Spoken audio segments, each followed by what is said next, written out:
അങ്ങനെ ഞാൻ ഇരിക്കണ സമയത്ത് സന്ധ്യയപ്പോൾ എന്നോട് ആരോ ഗേറ്റിൻ്റെ അങ്ങോട്ട് പോന്നിങ്ങനെ തോന്നിക്കണം.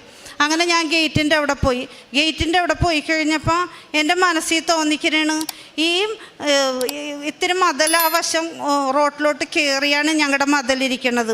അപ്പം നീ അതവിടെ വച്ച് ഇങ്ങനെ എനിക്ക് വ്യക്തമായിട്ട് കാണിച്ചു തന്നെ, അതിങ്ങനെ ഒരു ചെറിയ വളവാക്കി എടുത്താൽ കയറൂല്ലേന്ന് ഇങ്ങനെ ചോദിക്കണം എന്നോട് ആരോ ഇരുന്നു.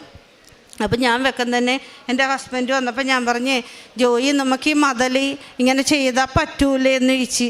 അപ്പോൾ പുള്ളി അവിടെ ഇരുന്നിട്ട് പറഞ്ഞ്, അത് ശരിയാണല്ലോ, എന്താണ് നമുക്ക് ഇത്ര നാളും ഇത് തോന്നിക്കാഞ്ഞെന്ന് ചോദിച്ചു. അങ്ങനെ ആ മതിലിൻ്റെ പണി ഞങ്ങൾ മാതാവ് പറഞ്ഞു തന്നതാണെന്നാണ് ഞാൻ പൂർണ്ണമായിട്ടും വിശ്വസിക്കുന്നത്. മാതാവിൻ്റെ അനുഗ്രഹത്താൽ പറഞ്ഞ പോലെ തന്നെ ഞങ്ങൾ മതിലിൻ്റെ പണി ഞങ്ങൾ ചെയ്തു. ഞങ്ങളുടെ വീട്ടിൽ കാറ് കയറി. അതാണ് എൻ്റെ മൂന്നാമത്തെ അനുഭവം.